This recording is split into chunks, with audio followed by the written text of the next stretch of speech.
Welcome to the Asia Chessboard, the podcast that examines geopolitical dynamics in Asia and takes an inside look at the making of grand strategy. I'm Andrew Schwartz at the Center for Strategic and International Studies. Welcome back to the Asia Chessboard. I'm Mike Green, joined as always by Jude Blanchett, and our guest today, Professor David Capie, the director of the Center for Strategic Studies and a professor of international relations at Victoria University of Wellington in New Zealand. We're going to focus on New Zealand because on the Asia Chessboard, the government in Wellington is making some very interesting moves, which we will try to unpack. But David, welcome.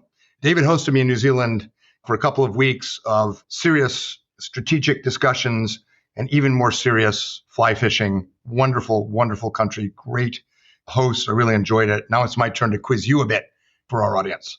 Thanks, Mike. Thanks, Jude. Nice to join you. So we always start with the origin story. I know you went to York University in Canada for your PhD, but geopolitics is not probably the first thing young kids growing up in New Zealand think of for their career. What happened to you?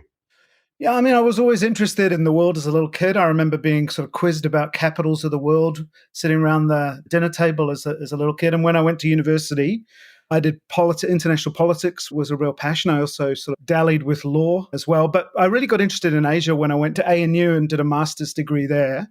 And that was in the sort of mid-late 90s. Got a chance to work with people like Des Ball. It was a time where there was a lot of talk about what Asia might look like after the Cold War, a lot of creativity around regional institutions and so on. And then when I went to Canada, I worked with Amitav Acharya, who was, really pioneering some interesting work on regional institutions in Southeast Asia. And that was something that really caught my attention. And then came back to New Zealand about 20 years ago and ended up taking over from the guy who taught me international politics in the same department. You studied under a liberal institutionalist, a constructivist, a hardcore realist. You've sort of run the gamut. Tell us a little bit about the strategic community in New Zealand. Is it largely just the government and the university sector? For me and Jude in Washington, you could fit all the think tanks of the world in Washington and still not have as many think tanks as there already are in Washington. So it's obviously a smaller scale, but I found it a very vibrant, interesting debate. What's the strategic community like? Yeah, I mean, I think you're right, Mike. I mean, the smallness is certainly part of it. So we don't have a think tank community here. We look across the Tasman at the Lowies and the Aspies and so on, and look at those through envy. And so nothing like that, or Washington. So a lot of the people who are interested in strategic issues are in universities. And so it's a smallish community, a handful of scholars who work specifically on China, for example, a handful who work on defense and security issues, but it's collegial. There are also sort of advantages and niceness that comes with smallness as well. I think also New Zealand, partly again because of that smallness, there's opportunities to interact with government, to work with policymakers, especially in a capital like Wellington. And so sometimes you get opportunities in a small place that you might not get in a larger capital. So it's got its pros and cons. But the resource question is always a dilemma for academics in New Zealand at the moment. There's a lot of pressure on universities as well. I did see the benefits of the more intimate community. It was definitely collegial, and it was possible to have, in some ways, a more strategic discussion because, as you said, government's in the room more often than not. There's usually somebody who knows China, somebody who knows the US, somebody who knows trade. So you actually get, in some ways, a more integrated strategic discussion, which is behind, I suspect, the pretty pronounced shift in New Zealand's international security posture or foreign policy we've seen in recent months. But before we get to that, I think we may need to bring people a bit up to speed on New Zealand's relationships in the region, treaty commitments, foreign policy principles, maybe a short primer for some of our listeners on New Zealand's recent and historic orientation in the Indo-Pacific. I think historically New Zealand's had the kind of approach to its international relations that you'd expect from a small, open, liberal democracy. Very strong interest in respect for international law, multilateral institutions, inclusive institutions, and so on. And probably a feature of New Zealand's diplomacy over the last 30 or 40 years has been a much greater interest in the Asia-Pacific region and in those institutions. So it also has had strong relationships with traditional allies. It has a formal treaty ally with Australia under ANZUS, was a treaty partner with the United States until the breakdown of that bilateral security relationship in the 1980s, a period I know that you remember dealing with, Mike. And of course, As well as that, there's the Pacific Islands, which are fundamentally important to New Zealand for people-to-people reasons, constitutional reasons, and also strategic reasons. So those are kind of core interests. And I think what's happened for New Zealand over the last decade or so is a lot of the certainty, a lot of the predictability around the working of international institutions, a stable balance of power in the Asia-Pacific, the performance of regional institutions, and the way the Pacifics work. A lot of that certainty has changed and seems to be in flux. And a kind of a period that I think worked really well for New Zealand, as well as the trade space as well, a period that worked really well for New Zealand now looks like it's sort of receding quite quickly in the rearview mirror. The typical pattern, I thought, for New Zealand's posture in the region with the previous 2 or 3 governments was whatever the Five Eyes did, Australia, especially the US, Britain, and Canada, New Zealand dialed it down 1 or 2 notches when it came to China. So New Zealand was the first to negotiate a trade agreement. When the Five Eyes came out and condemned China's crackdown in Hong Kong, New Zealand took a different approach. It's sort of been the pattern that New Zealand has been more careful, I think, tell me if I'm wrong, vis-a-vis China, more careful not to be too closely identified with the sort of Anglosphere. But now you have in Foreign Minister Winston Peters, not his first rodeo, he's been there before, but you have a quite tough stance in what he says in Parliament or in speeches. You have this new intelligence community publication, fresh off the press, that doesn't sound so different from what Australia might say in its intelligence assessment about the threat and the challenges. Debates about AUKUS and joining that arrangement with the US, UK, and Australia. I mean, we'll get into this, but it's a shift, right? And if it is a shift, and I'm sure Jude will want to quiz you on the China debate specifically, what do you attribute it to? Is it the exogenous environment becoming so uncertain, or is there a bit of domestic politics as well? Is there something about Prime Minister Luxon, Winston Peters returning to power, internal politics, trade patterns? What accounts for the shift? Is it mostly or entirely structural, or there are some things within New Zealand we should know about?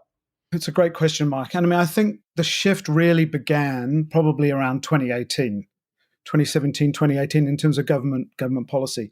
And I mean, you mentioned the Five Eyes statements before. I mean, I think one of the things, I think New Zealand was you're probably right to characterize it in the way that you do. New Zealand tended to be a bit quieter, a bit more cautious about some of its language around China. But, at a time in which New Zealand was a little wary about signing up to Five Eyes statements, I think the argument was made that Five Eyes was an intelligence sharing arrangement and that getting into, for example, statements around human rights wasn't a terribly productive way to go. New Zealand often made those comments about, for example, Hong Kong or the treatments of the Uyghurs in unilateral statements or bilateral statements with Australia. So I think it's important to say that it wasn't that New Zealand has only just suddenly found its voice recently. And if you look at last year, for example, the last government actually issued a slew of statements, a national security strategy for the first time, a defense strategy, a foreign affairs assessment, the first intelligence security threatscape, that really, I think, laid out a pretty bleak view of the world and the challenges, particularly challenges around a more assertive China. But that's so it's not a kind of the switch has flicked and now we've got a new government, things are completely different. It has been happening for a while. But that said, you're right to say there is a new approach. And I think it's partly, sometimes I think elections provide opportunities for recalibration. We saw that maybe between 2016 and 2017 when the Ardern government came in. There was a bit of a reset on some of the settings. But I think you're also right to point to some of the personalities. People like Winston Peters, who, as you said, this is his 3rd time as foreign minister. He's always been a minister that's, I think, been taken very seriously. The recommendations of the foreign ministry, has got his personal affections and interests in traditional partners. So I think there's a little bit of the personalities as well. And you're right, there has been a real shift. There's a willingness to lean in to traditional partners. There's a much more willingness to talk about Five Eyes, doing things together, to want to try and reduce the transaction costs of working with traditional partners. Language around AUKUS Pillar 2, the Quad, cooperation with Indo-Pacific partners in the NATO context.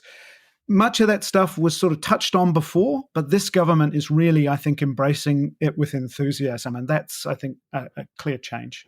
David, if I could linger on this question for just a minute and try to understand a little bit more about some of the either behaviors from Beijing that were catalysts for this shift, or dynamics within New Zealand, whether it's just, indigenous greater awareness about what China was doing, which isn't exclusive to the first dynamic. I think you find this reinforcing in lots of other market democracies where China's behavior becomes a bit too aggressive, even for more moderate or pragmatists in the system, which catalyzes change. But at the same time, that then unlocks a new awareness and a set of tools to look at behavior, which Beijing has been doing forever and was able to sort of pass under the bridge, which is now getting scrutiny. Just walk us through, since 2018, what are some of the either moments or behaviors emanating from Beijing that had the biggest catalyst event for shaping the debate in New Zealand?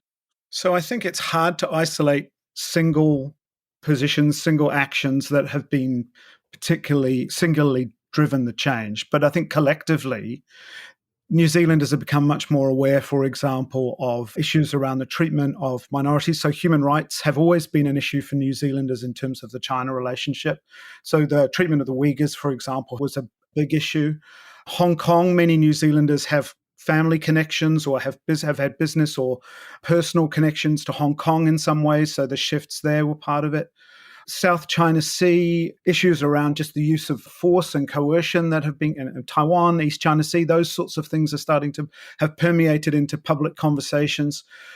A couple that I think really made a significant change was the Australian experience and the levels of economic coercion and the pressure that was handed out to Australian exporters for expressing a range of views that China didn't like. So that was one. And of course, there's 650,000 New Zealanders that live in Australia and are familiar with the Australian experience. New Zealand ministers and government officials know their Australian counterparts really well. And there's a lot of sharing, obviously, of information and experience. So I think that was one that was really had a breakthrough in terms of public understanding. And I think the other one was the Pacific. And that was the China-Solomon Islands deal.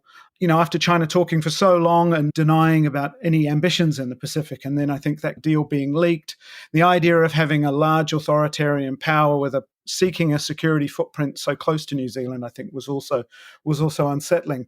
So I think those cumulatively, it's hard to pick one or other out. Have had an impact. And we don't have a lot of opinion polling that's done here, but the Asia New Zealand Foundation has got a really good longitudinal survey that goes back about 26 years.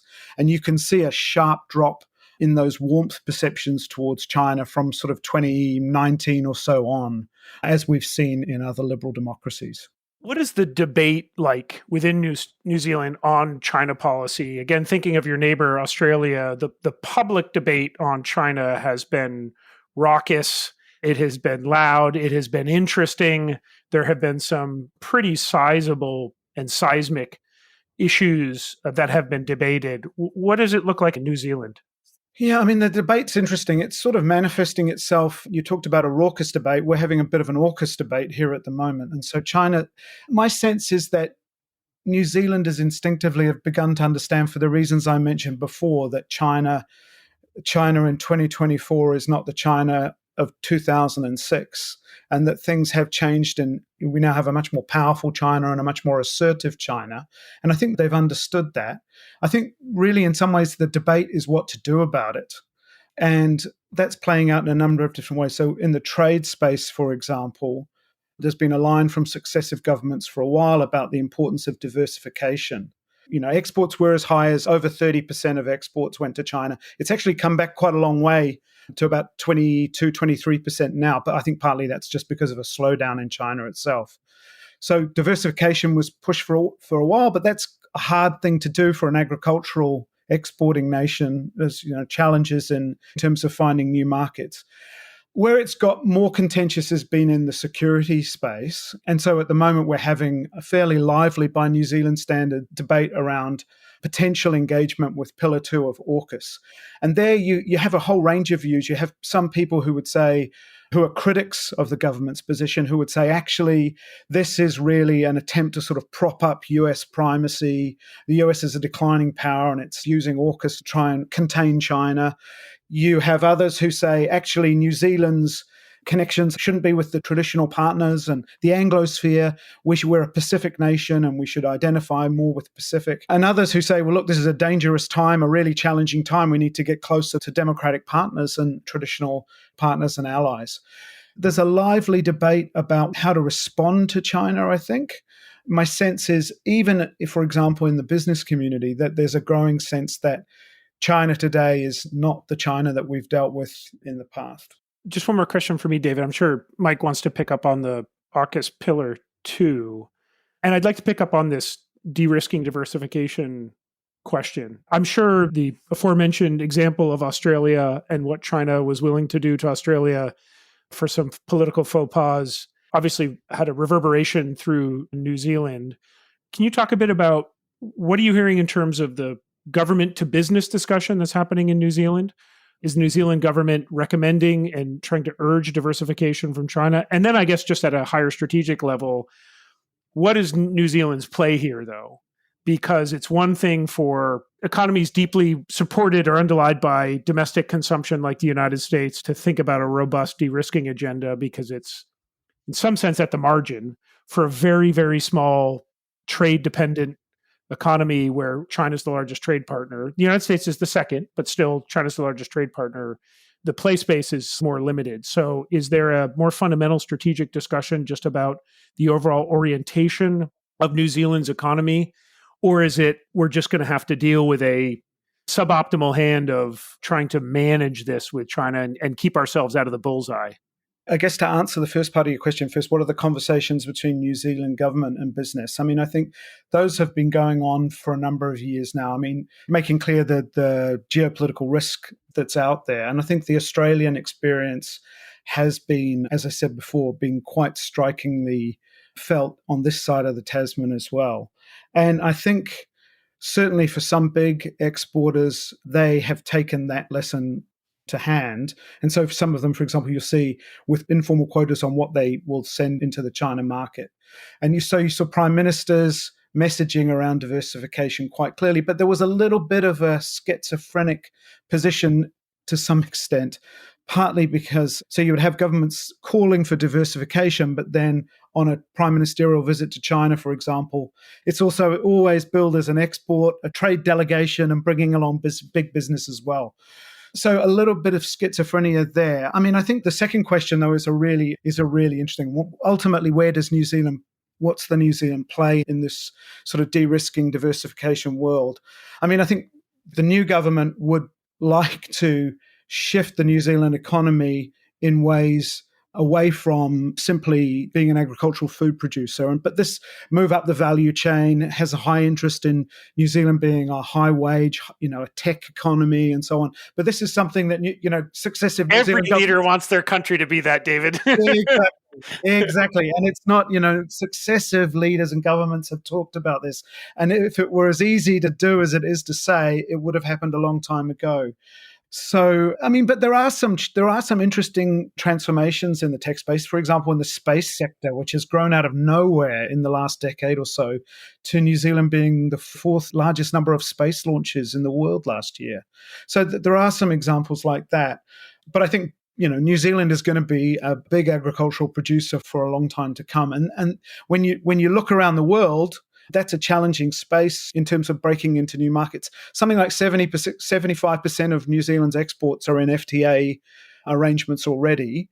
Two of the big markets where we don't have an FTA are the United States and India. And right now, the Luxon government's talked a lot about investing in the India relationship, wanting to develop that relationship. But that's going to be a very tough place to try and get an economic agreement that includes the things that New Zealand prioritizes, like dairy. So tough going all around. Well, I, for one, have no problem with New Zealand remaining a major agricultural exporter. When I was in the White House, the ambassador would invite me, Bob Zellick, others involved in trade negotiations to dinner and serve us things that we could not get without high tariffs, like Whitestone cheese and lamb and other absolutely intoxicating treats. In fact, Bob Zellick, who hopefully won't listen to this and give me a ring, wouldn't eat. He didn't feel it was proper to be eating New Zealand lamb and Whitestone cheese and pavlova while negotiating with the trade minister, but I couldn't resist. So I filled myself. I want to do a deeper dive on the US and New Zealand. One of the sort of fault lines in American strategic thinking is we tend to think it's all about us. And my time with you, David, in New Zealand reinforced for me that it isn't, that as the Asia New Zealand Foundation polls show, for Kiwis, the most important strategic partnership, I think the number was 75% of identified it this way, is Australia. And as you suggested earlier, that Australia experience was so influential. Tell us a bit more about how Australia and New Zealand work together. There's a lot of mutual teasing. There's a lot of banter. I think Americans and Canadians don't have quite the same repartee as there is across the Tasman. When I was there, I heard a lot from anglers about Australian fishing prowess being inferior and so forth. But are we seeing the emergence of more of a kind of Anzac style, the tradition in the First World War and the Second World War and the early Cold War of a sort of Australia-New Zealand strategic concept, common operating picture for the militaries? Is that what's emerging right now, do you think? Well, I mean, you're absolutely right, Mike. I mean, there is no relationship that New Zealand has that compares to the relationship with Australia. I mean, across every dimension. I mentioned before the 650,000 New Zealanders that live in Australia. The economies are incredibly closely intertwined. The politics of the place, I mean, New Zealand ministers and politicians know their Australian counterparts personally. There's not a single thing that Australia does or says or thinks in the world that doesn't in some ways matter to New Zealand. So the closeness of that relationship is hugely important. You know, I think over the last few years, there's been some frictions in the relationship, particularly over people-to-people issues, the treatment of New Zealanders in Australia and around deportations. But, you know, happily, I think those have been managed. And what we've seen in the last few, particularly since the election of the Albanese government, is a very, very strong connection between the two countries. And I think what you mentioned, this sort of Anzac connection, I think that's the thing that's really interesting in the context of the new government. There was a 2+2, the first ever 2+2 between New Zealand and Australia in February this year. And if you look at the joint statement there, it talks a lot about doing far more together in the security space. So you've seen, for example, talk about moving ahead with interchangeability between New Zealand forces and their Australian counterparts. You've now got high-level Australian officers embedded in New Zealand headquarters and New Zealand 2-stars embedded in Australian headquarters. I think there will always be differences. There will always be different approaches. But I think there's a recognition that at a time in which the region is really changing fundamentally and changing in ways that are really challenging for a small state like New Zealand, that getting close to Australia is fundamentally important. And I would think, David, that the Australian Defence Forces getting closer to the US would have to have some significant impact on longer term thinking, not just AUKUS, developing nuclear attack submarine capabilities, Pillar 2 with advanced technologies, but force posture initiatives. Australia is becoming a really important base for American training, logistics, and operational thinking with submarine access in Western Australia, Air Force and Marine Corps in the north of Australia, and more already historically high, but even more embeds and connectivity between the US and Australia. While Australia doesn't have a commitment to defend Japan or the Taiwan Relations Act, the operational connectivity is pretty pronounced. And is this something that people raise red flags about or quietly accept as part of the times? Or do you think in Wellington there's a sense that New Zealand's sovereignty and separateness from this US-Australia trend is sufficient? It's a really good question, Mike. I think probably at the official level, there's a recognition that the opportunities that come from working with both New Zealand and Australia are really useful for New Zealand. And we see New Zealand, involved in the big exercises like Pitch Black and others that bring those partners together. I think at the public opinion level, there's probably a range of views. And then I think some of, for example, this certainly plays out in AUKUS, for example. And probably also there's a degree of caution around things like, for example, the deployments or rotation of the B-52s through Australia and so on. I think public opinion, New Zealanders tend to be a bit less comfortable about sort of the use of hard power. But I wouldn't say there are red flags in that sense. Yeah. It is interesting, really, because, I don't know, you tell me, but 10 or 15 years ago, there would have been more red flags, I think. Yeah, the New Zealand-US defense relationship has also come a long way in the last 15 years. If you think the Washington Declaration was in 2012, there's a very rich number of exercises and interactions that take place between New Zealand Defence Force and the US all the time. We've had a Navy ship visit. I think it was in 2017 where you had a New Zealand frigate joined a US nuclear-powered carrier task force in the Sea of Japan. I mean, and the idea I think probably 20 years ago, people would have been on the edge of their seats worried what public opinion would say about something like that. And it was sort of taken largely for granted. So I think there's a sense that that's also shifted a long way.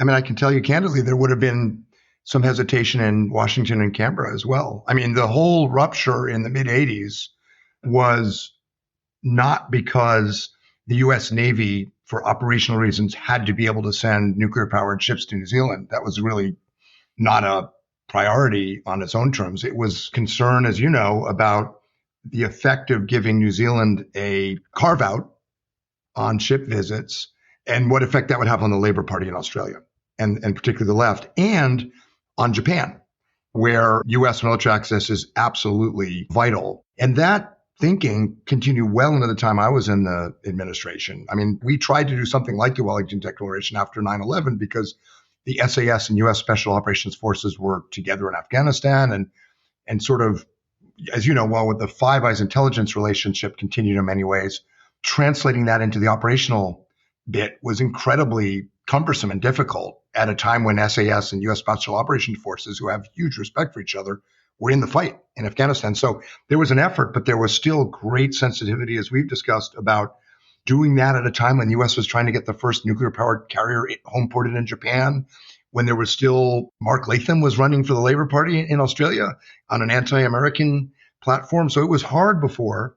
I think now in both Canberra and Washington, those concerns have, if not completely, largely dissipated. So in some ways, the limiting factor may actually be on the New Zealand side in terms of how far the Washington Declaration gets operationalized. But as you point out, a lot has happened. I also think maybe you can riff on this for a minute. I mean, I also think there's a sense that New Zealand's capacity to be a net exporter of security really matters right now as the Pacific Islands become more contested.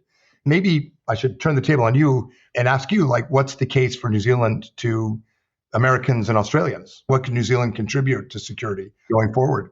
I mean, I think you've kind of put your finger on a really big issue right now, and that's that question of capacity and capability. And one of the things I think that really limits New Zealand's ability to do more, I mean, and this government has talked a lot about doing more and wanted to engage not just with the US and Australia, but has also advanced, pretty ambitious defense goals with Japan. It wants to be doing more in Southeast Asia. The security part of its regional diplomacy has really stepped up with the Philippines, with Singapore.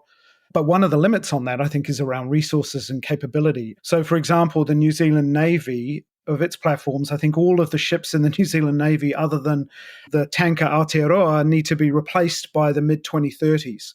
The consequences of significant underinvesting in defense that goes back decades. It's not one party or the other, but just long-standing neglect of defense investment. And that really limits, I think, the ability to do more. So, and right now, the government is in the sort of final stages of working through a defense review process that's really a kind of a white paper in several stages, the last part of which is a defense capability plan that talks about the specific platforms and capabilities that New Zealand needs to be contributing to regional security, to be looking after its own national interests, to be working with partners. And we'll need to come up with a list of what those capabilities are and also come up with a way to fund those. And I think at a time in which there's a lot of fiscal pressure in New Zealand, a lot of call for government, a lot of deep cuts in government spending, that's going to be a very challenging space for the government to find itself in. But they want to do more. I think they have set out some ambitious goals. But that question of capability is really something I think that's limiting, putting those words into action. Is there a debate about increasing defense spending? There is. And I think that almost all political parties in Parliament now support an increase in defense spending. They might have different visions of what they would spend that money on. But in the last election, you had all three parties that are currently part of the coalition talked about notional targets of close to 2%. The Labour government was also supportive of increasing defence spending. And there has actually been an increase in defence spending in the last couple of years. But there's those really big looming capability, that block obsolescence of a whole series of platforms all at once that are going to be challenging. So David, this has been great. My guess is you're going to be in increasing demand because New Zealand is moving on the chessboard in ways that are really interesting. Our podcast has listeners in the US, Japan, Australia, but also NATO countries, India. Of course, they should all follow your work at the Center for Strategic Studies at Victoria University of Wellington. But in addition to that, what are things people should watch? I mean, what's the next sort of big indicator of the strategic direction New Zealand's taking? Is it AUKUS Pillar 2 decisions? Is it something about human rights democracy? What should we be looking for if we want to track New Zealand's trajectory strategically?